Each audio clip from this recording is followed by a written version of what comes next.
नमस्कार, मैं हूं पुण्य प्रसून वाजपेयी। नमस्कार, मैं हूं श्वेता सिंह। आपकी दुकान तो खुल गई है, चाय की दुकान आपकी भी खुल गई है। हमारी खुलने का इंतजार की कॉफी अभी खोली नहीं है, बढ़िया से बनी नहीं है। क्या करें? दो भारत, दो दृष्टि, बजट और लोकतांत्रिक मूल्यों के बीच की एक ऐसी लड़ाई जिन सब के बीच कल्याणकारी योजनाओं में लगता है इस देश का ढाबा कहीं हाशिए पर है और दूसरी तरफ कैफे जहां श्वेता जी बैठी हैं वहां पर। श्वेता जी, एक चीज़ है कि हिंदुस्तान में ग्रामीण भारत में अब भी ज़्यादा लोग रहते हैं। हमारे साथ जो हैं उसमें मनीषा प्रियम जी हैं, सामाजिक आर्थिक राजनीतिक तौर पर टिप्पणी सन्याल साहब हैं जो समझते हैं कि इस देश में ट्रेड यूनियन की क्या महत्ता है, इस देश में कैसे मजदूरों की बात होनी चाहिए। देवेंद्र जी हमारे साथ हैं जो कि खेती किसान और शायद खेत मजदूर का भी जिक्र यहाँ पर होगा, और साथ ही हिंदी इंडिया टुडे के एडिटर हमारे साथ अंशुमन तिवारी जी भी हैं। आपकी कुछ कुर्सियां खाली है। देखिए ना, टैक्स जिसकी सबसे ज्यादा अहमियत है तो वेद जैन जी यहाँ पर मौजूद है हमारे साथ, और ब्रिजेश अग्रवाल जी जो कि को फाउंडर और डायरेक्टर है इंडिया मार्ट के। थोड़ी देर से नींद खुलती है, शायद ये सोच है, और इसीलिए कॉफी की जरूरत होती है कि एक झटके में तेजी से आपको तरोताजा कर दे। चाहे तो धीरे धीरे दिन भर चुस्की ली जा सकती है। आधी दुनिया नहीं, पूरी दुनिया की जरूरत के साथ आपके साथ मनीषा जी, इस बजट को लेकर कोई आस, कोई उम्मीद जो देश लगा रहा है उस दिशा में बजट जाएगा? देश आपने मुझे बैठाया वैसे आधे में, जो कि ग्रामीण भारत का आधा है जी, वो अब चाहता है। देखिए, जो ताजपोशी हुई है दिल्ली की, नई दिल्ली में जो ताजपोशी है, दिल्ली की ताजपोशी तो आज तक की तरफ हुई, जी, नई दिल्ली की जो ताजपोशी हुई है वो पहली बार ग्रामीण भारत ने कुछ आर्थिक मुद्दों पर सरकार का चयन किया, और इन आर्थिक मुद्दों में महत्वपूर्ण है बेरोजगारी पर कुछ किया जाना और मुद्रास्फीति पर कुछ किया जाना। तो वास्तव में लोग देखेंगे कि क्या है जो मैन्युफैक्चरिंग सेक्टर के रिवाइवल में होगा, क्या होगा जिससे कृषि के साथ उद्यम वो जहां है वहीं कर सके।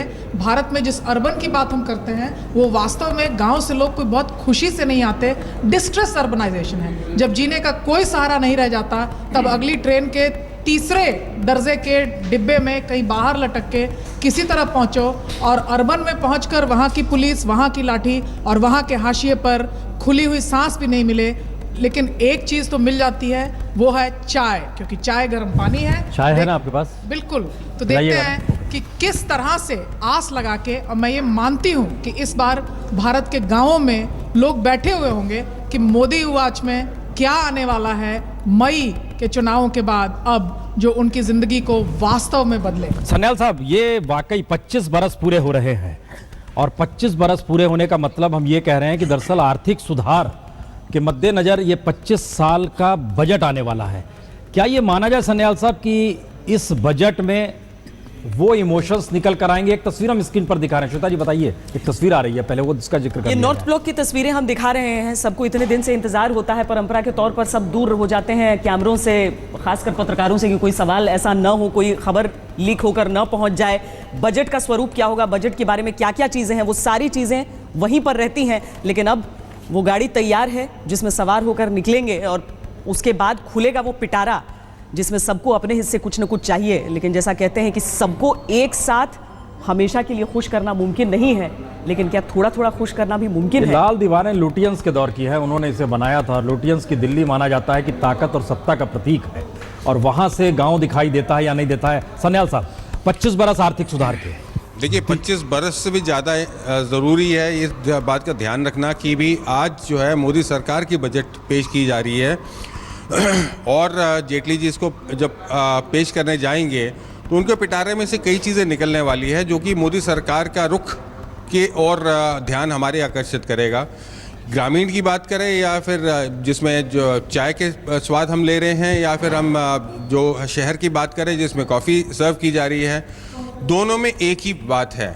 आज अगर हम जेब में, आम आदमी, आप उपभोक्ता जेब में 100 रुपये लेके निकलता है, सामान खरीदता है, कुछ जो है पिक्चर वगैरह देखता है, और कुछ अन्य चीज़ों जो ऊपर खर्च करता है, वो जेब में कितने रुपए वापस लेके आता है आखिरी में, दिन के आखिर में, ये सबसे बड़ा अहम मुद्दा है। चाहे गांव का हो जिसमें 60 रुपये वो कमाता हो, या 600 रुपये अगर शहर का आदमी कमाता हो, मुद्दा एक ही है उपभोक्ता के पास कि आज मेरी बचत कैसे होगी, और अगर मैं बचत कर सकता हूं तो किन किन जगह मैं कर सकता हूं। महानगरों में लोग क्या सोच रहे हैं, खासतौर से मुंबई जैसे शहर में?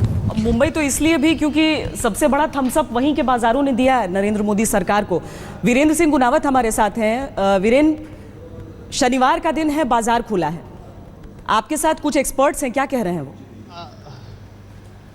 बिल्कुल श्वेता, आपकी चाय की वहाँ दुकान खुल गई, यहाँ दलाल स्ट्रीट पे लोगों का शेयर बाजार का भी व्यापार खुल गया है। इस वक्त हमारे साथ अरुण केजरीवाल जी है।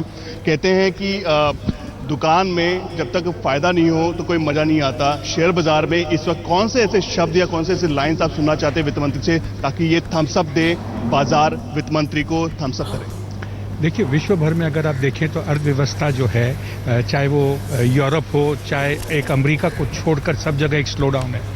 भारत ही एक ऐसा देश है जिसमें यह लग रहा है, चाहे वो वर्ल्ड बैंक हो, भारत की इकोनॉमिक सर्वे हो, जिसमें लगता है कि करीब करीब डबल डिजिट ग्रोथ आ सकता है।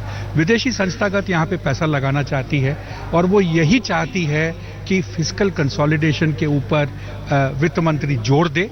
अगर ये आता है कि फिस्कल डेफिसिट 4.1% पे कंटेन किया गया है, आने वाले वर्ष में 3.6% पे कंटेन किया जाएगा और इन्वेस्टमेंट को प्रोत्साहन दिया गया, तो ये बाजार में एक बहुत बड़ी तेजी देखने को मिलेगी। एक सवाल करना चाहूंगा, 453 अंकों की उछाल के साथ कल शेयर बाजार बंद हुआ था। उम्मीद है जाहिर सी बात है ज्यादा है, लेकिन अगर लोक लुभावन बजट आ जाता है, रिफॉर्म्स में इतना कुछ ज्यादा विशेष ध्यान नहीं दिया जाता है, तब क्या होगा? देखिए, वो 453 को एक महज एक आंकड़ा है। अगर आप देखें तो पिछले दरअसल वित्त मंत्री अरुण जेटली निकल चले हैं और उनके साथ राज्य मंत्री भी है। ये राष्ट्रपति भवन जाएंगे, राष्ट्रपति को कॉपी सौंपेंगे, उसके बाद कैबिनेट की बैठक होगी और उसके बाद 11 बजे बजट रखा जाएगा। ये तस्वीर हर जगह ऐतिहासिक तौर पर कल आपको अखबारों के पन्नों पर भी नजर आएगी, ये तस्वीर। और उसके बाद पार्लियामेंट के भीतर की तस्वीर, वहां भी इस तरीके से बैग दिखाया जाएगा। और ये बजट की कॉपी तैयार है, जो कि राष्ट्रपति भवन अभी यहाँ से रवानगी होगी, नॉर्थ ब्लॉक से बिल्कुल बगल में है, नॉर्थ और साउथ ब्लॉक के बीच में रायसीना हिल से ऊपर चढ़ते हुए सीधे सामने राष्ट्रपति भवन। वहाँ जाएंगे वित्त मंत्री अरुण जेटली, उन्हें राष्ट्रपति को कॉपी सौंपी जाएगी और उसके बाद पार्लियामेंट की दिशा में बढ़ेंगे। ये एक ऐतिहासिक वक्त होता है किसी भी वित्त मंत्री के लिए, ऐतिहासिक दिन, जिसके जरिए समूचा देश आस लगाता है कि किस दिशा में उसकी अपने जीवन की रसोई से लेकर जीवनचर्या में रोजगार पाने तक की स्थिति में क्या होने वाला है। देश के ऊपर नज़र दुनिया की होती है। बजट के जरिए वो जिस दिशा में बढ़ रहे हैं, क्या वाकई विदेशी पूंजी आएगी या नहीं आएगी, टैक्स पेयर के सामने रहता है, कुछ रियायत मिलेगी या नहीं मिलेगी, इंफ्रास्ट्रक्चर की दिशा में काम करने वालों के जहन में होता है इंफ्रास्ट्रक्चर मजबूत होगा या नहीं। और भारत इतनी जबरदस्त रंगों वाला देश है कि इसके जरिए कहीं ना कहीं कुछ ना कुछ हर किसी की आस इस बजट को लेकर जुड़ी जाती है।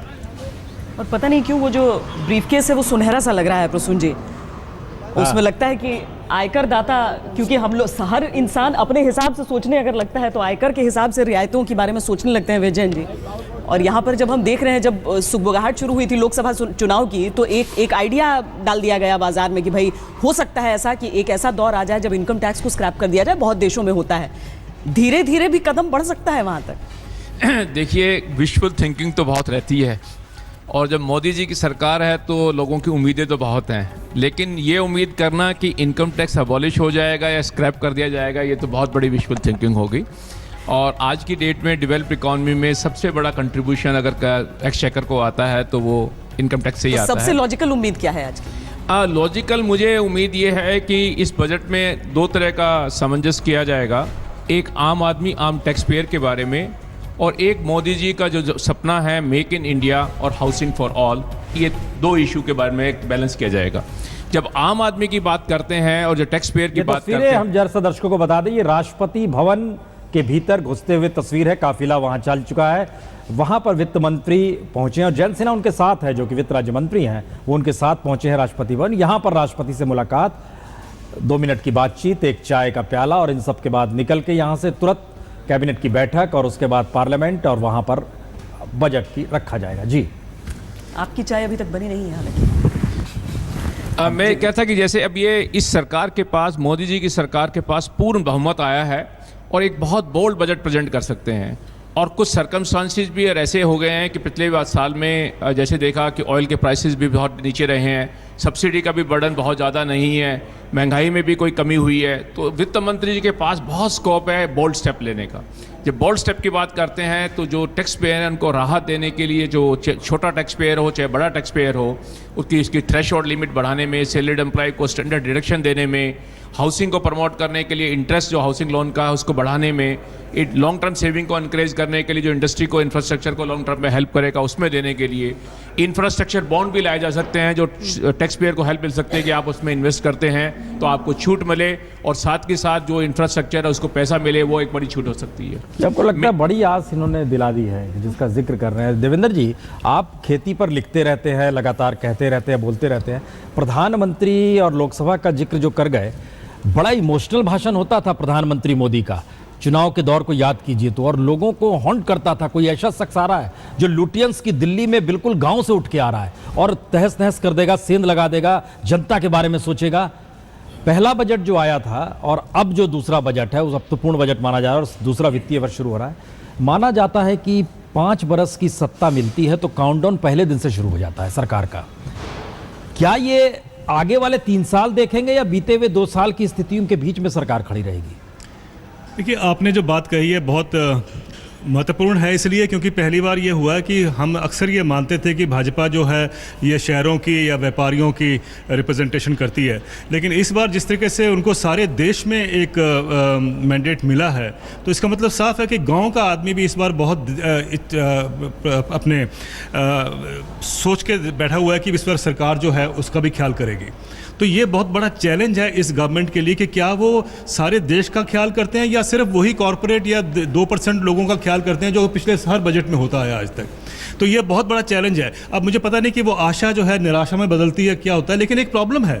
प्रॉब्लम ये है कि सारे देश में जब चर्चा आप देखते हैं तो इलेक्शन से पहले तो जो वादे किए जाते हैं लोगों से, तो कहा जाता है सब ये पॉपुलिज्म है, और जब सरकार बन जाती है तो एक स्पेशली टेलीविज़न पर चर्चा शुरू हो जाती है कि रिफॉर्म की जरूरत है, जो यानी आप वो उस तबके को आप इग्नोर करिए और हमारा ख्याल करिए।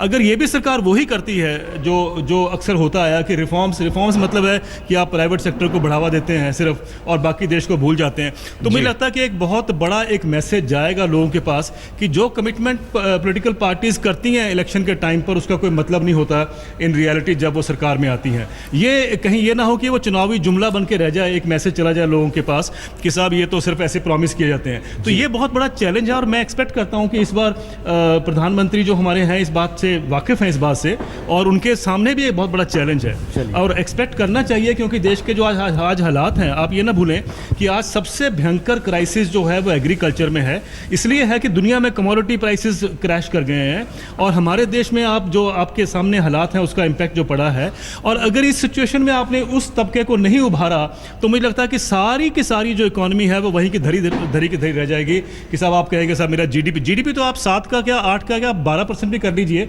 उससे कोई आम आदमी को राहत नहीं मिलती है। क्या आप इत्तेफाक रख रहे हैं इस बात से? क्या इंडस्ट्री को रिफॉर्म्स की जरूरत नहीं है अभी? क्या अलग अलग सेक्टर्स में, चाहे बैंकिंग हो चाहे फाइनेंशियल सेक्टर हो, हर जगह क्या रिफॉर्म्स की जरूरत इस वक्त नहीं है?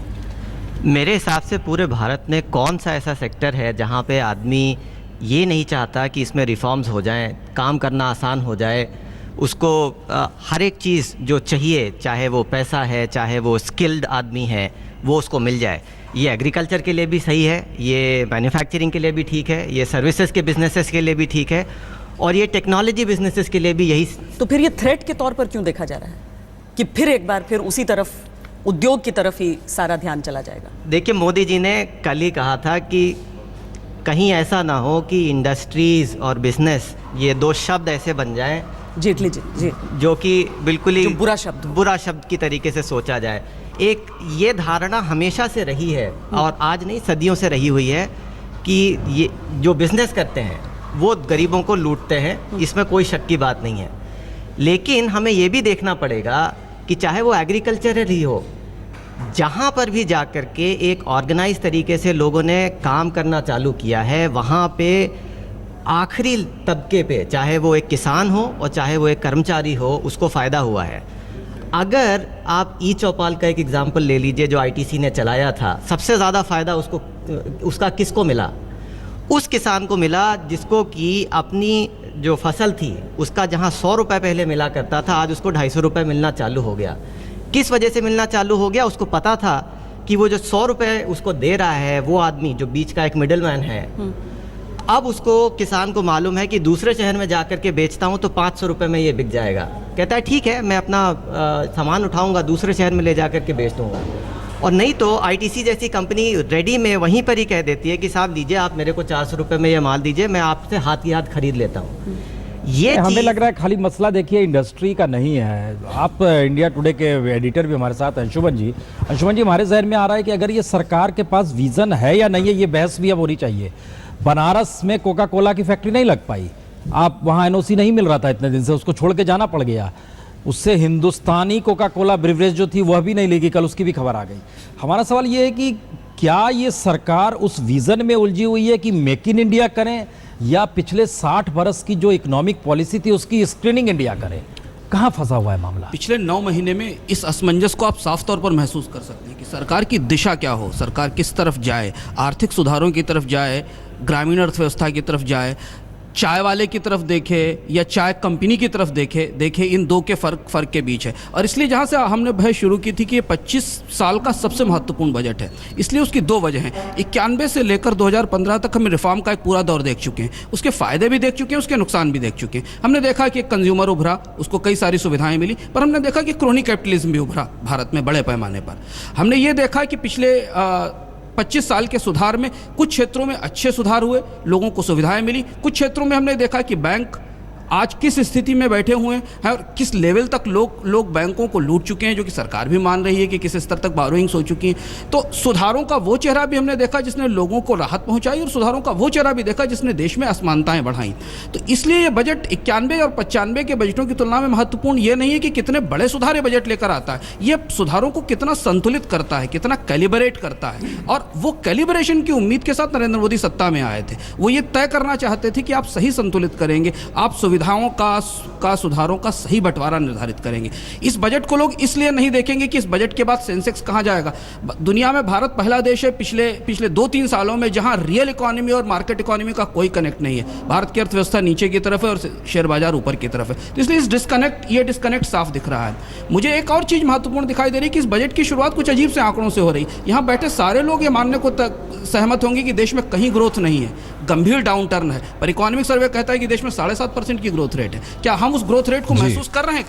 कहीं दिखाई दे रहा है कि हमको रोजगार बढ़ रहे हैं, नौकरियां बढ़ रही हैं? तो इस बजट की शुरुआत इस धारणा के साथ हो रही है कि अच्छे दिन आ चुके हैं। ये आपने बड़ा सीरियस वो डॉक्यूमेंट रख दिया एक लिहाज से कहे मनीषा जी, क्योंकि आपका हेल्थ सेक्टर बीमार है, एजुकेशन सेक्टर बीमार है, आपका कोई ऐसा सेक्टर नहीं है जो इस उम्मीद के साथ जनता को भरोसा दिला दे कि आप हमारे साथ जुड़िए तो चीज़ें आपके अनुकूल हो जाएगी।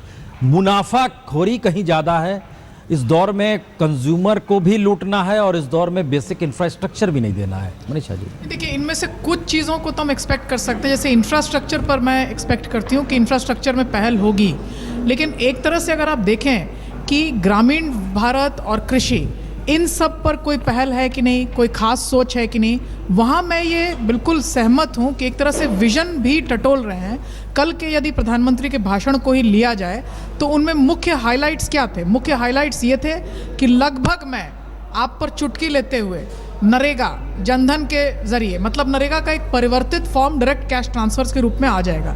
इसका मतलब ये होता है कि सबसे जो निचला तबका है उसके बारे में अब कोई समझदारी ही नहीं रह गई है। केवल डायरेक्टली उसके हाउस होल्ड का जो बजट है वो अब बैंक अकाउंट के जरिए कुछ पैसे साफ तरीके से, उसमें करप्शन कम होगा ज़रूर जनधन के जरिए, लेकिन हाउस होल्ड के बजट को डायरेक्टली स्टेबलाइज करने के अलावा ग्रामीण भारत में क्या ऐसा परिवर्तन हो, इस पर सोच की बात जो है वो अभी भी उस पर एक खासा दस्तावेज नहीं है। मोदी ने जिन बातों का कल जिक्र किया उनमें से कई चीज़ें गुजरात में काफ़ी सक्सेसफुल हुई हैं, जैसे कि सॉइल टेस्टिंग की बात उन्होंने कही, लेकिन ये जो है अभी भी एक राज्य में हुई चीज़ों का एक जुमला है। ये बताया नहीं जा सकता कि परमानेंट सेटलमेंट के जो क्रॉनिक एरियाज़ हैं, बिहार, उत्तर प्रदेश, इनमें से किन में सॉइल टेस्टिंग के ज़रिए या स्कूलों में सॉइल टेस्ट कर दिया जाए, इसमें कृषि में परिवर्तन हो सकेगा क्या? वो नहीं हो सकेगा। तो अब भी बेसिक मॉडल जो है वो यही रहेगा कि ऊपर बढ़त की बात तो की जाएगी, रिफॉर्म्स की ज़रूरत है, इंफ्रास्ट्रक्चर की ज़रूरत है, लेकिन लोकल तरीके से जो ग्रामीण इलाके हैं इन जगहों में, और यही वो इलाके हैं जहां हम अपना जो पॉपुलेशन है वो भी बढ़ता हुआ, जो डेमोग्राफिक डिविडेंड की बात करते हैं, यही वो इलाके हैं जहां की आबादी भी आने वाले दिनों में ज़्यादा होगी। इन पर एक फोकस्ड और केंद्रित सोच, और वो दक्षिण भारत की सोच नहीं हो सकती, वो वेस्टर्न भारत की सोच नहीं हो सकती। क्या एक सोच उभर रही है? वहां मैं भी उत्तर टटोल रही हूं और देखती हूं कि बजट सेंसेक्स में उछाल आ गया है, 200 पॉइंट के साथ ही खुला है बड़ा। रीमा, आप विजय चौक पे चूंकि मौजूद है, पार्लियामेंट्रीज और पॉलिटिकल पार्टीज के भीतर क्या है इस बजट को लेकर उत्साह, या कहें उनके भीतर का विजन क्या कह रहा है? आर्थिक सर्वेक्षण पेश हुआ था प्रसून जी, तो उसे तो आंकड़ों का खेल बता दिया था। रेल बजट पेश हुआ था तो उसे विपक्ष ने कहा कि वो कोई बजट ही नहीं था क्योंकि उसमें कोई नई बात नहीं थी। लेकिन जाहिर तौर पर वित्त मंत्री का पिटारा आज खुलेगा और उसमें क्या सौगात वो आम आदमी के लिए लेके आएंगे, ये कल हमने जब नरेंद्र मोदी को सुना उससे काफ़ी हद तक संकेत मिले कि आम आदमी की जेब पर बोझ ना डालने की कोशिश होगी और उसके साथ साथ अर्थव्यवस्था को किस तरह से पटरी पर लाया जाए इसको लेकर तालमेल बनाने की कोशिश होगी।